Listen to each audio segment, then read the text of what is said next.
मुझे समझ में नहीं आया। लगता है कि हमारे चीफ इलेक्शन कमिश्नर साहब समझ नहीं पा रहे हैं कि क्या हुआ है। हम किसी चीज़ को वोट चोरी कहें नहीं कहें, आप बताइए। नहीं है, इसमें संविधान कहाँ से आ जाता है? ठीक है, आपका अगर आप पर ये सवाल उठाए गए हैं कि इस तरीके का कुछ हो रहा है, ये आपका काम बनता है।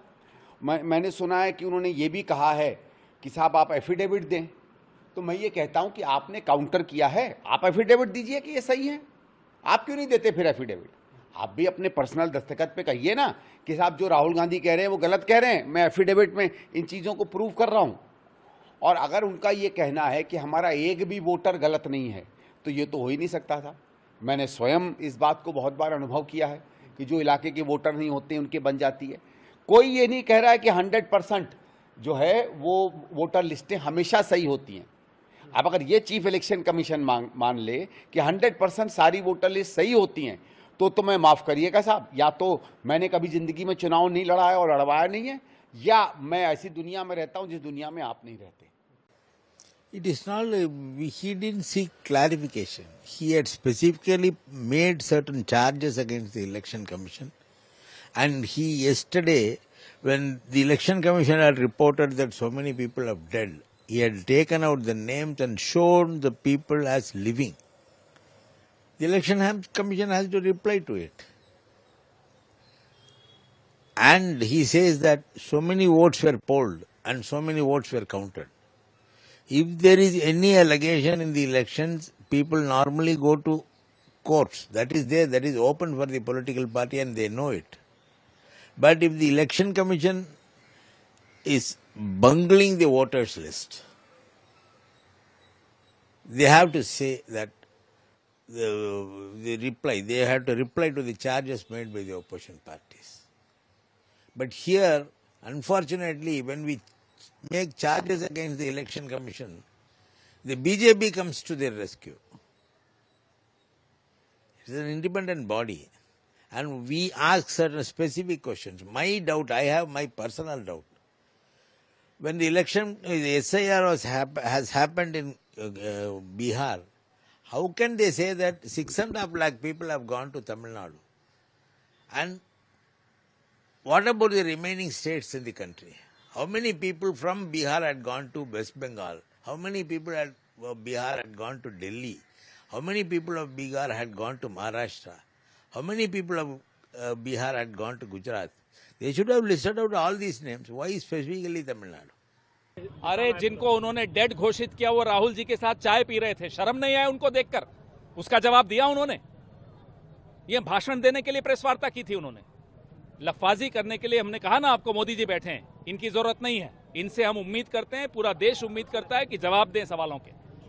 अरे आपको डराने के लिए थोड़े बैठे हैं हम यहाँ। हम तो इस देश के लोकतंत्र को बचाने के लिए आए हैं। आपको डरना है नहीं डरना आप जानो, मोदी जी जाने। जब आपका बॉस डरने लग गया तो आप भी डरोगे। गलत काम करने वाला डरेगा, और डरे हुए दिख रहे हैं। ये सोर्सेस के माध्यम से जो काम करते थे, आज वो खुद आकर अपने तख्त से उतर कर आए हैं प्रेस वार्ता करने। डरे तो हुए ही हैं। इस देश के लोकतंत्र पर जो हमला बोलेगा उसको इस देश से डरना पड़ेगा।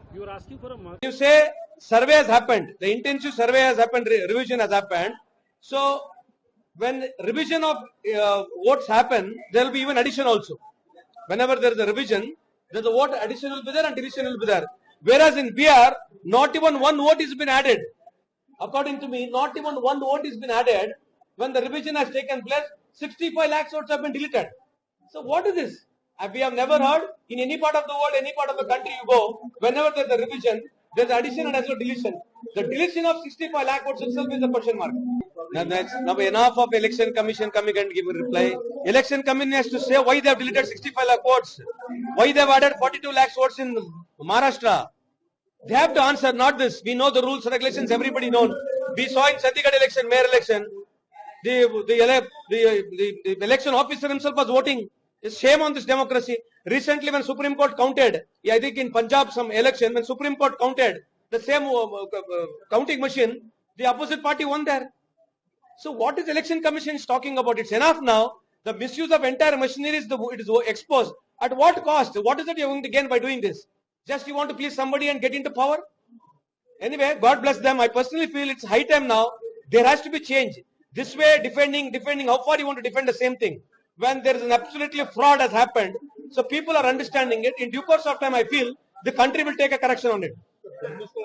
चलाई जा रही है। दूसरी तरफ आज इलेक्शन कमीशन का प्रेस कॉन्फ्रेंस, सबसे पहले chief election commissioner Gyanesh Kumar साहब ने कहा कि कहीं ना कहीं जब आप लोग वोट चोरी जैसे शब्द का इस्तेमाल करते हैं तो संविधान का अनादर नहीं है ऐसा इस्तेमाल नहीं, करना? संविधान का कतई नहीं है, वो संविधान नहीं है।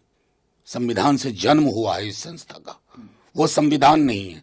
अब मोदी जी की तरह अपने को राष्ट्र का पर्याय ना बताने लगे कि हम सरकार की आलोचना करें तो वो राष्ट्र की आलोचना नहीं होती है। तो मैं तो आग्रह करूंगा कि माननीय ज्ञानेश जी, आप जिस संस्था के आज मुख्य चुनाव आयुक्त हैं, उसकी परंपरा सुकुमार सेन के टाइम से पड़ी है। आज भी चुनाव आयोग में एक सुकुमार सेन हॉल है। पॉलिटिकल पार्टीज के साथ आपकी हमारी आखिरी मीटिंग वहीं हुई थी। आप उनको स्मरण करें। आज का आपका प्रेस कॉन्फ्रेंस, जो भी ज्वलंत सवाल थे, आपके पास कुछ जवाब नहीं था। संविधान की आड़ लेकर के संविधान की धज्जियां नहीं उड़ाई जा सकती हैं। कॉन्स्टिट्यूशन प्रोटेक्शन के लिए है, आर्बिट्रेरीनेस के वेपन के रूप में नहीं है।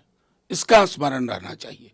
और हां, असत्य और अहंकार का सम्मिश्रण ये बहुत डेंजरस कॉकटेल है। इससे जितनी दूरी हो उतना बेहतर है। आपका आपने एक जगह तो मुझे लगा कि राजीव जी की आत्मा आ गई आप में।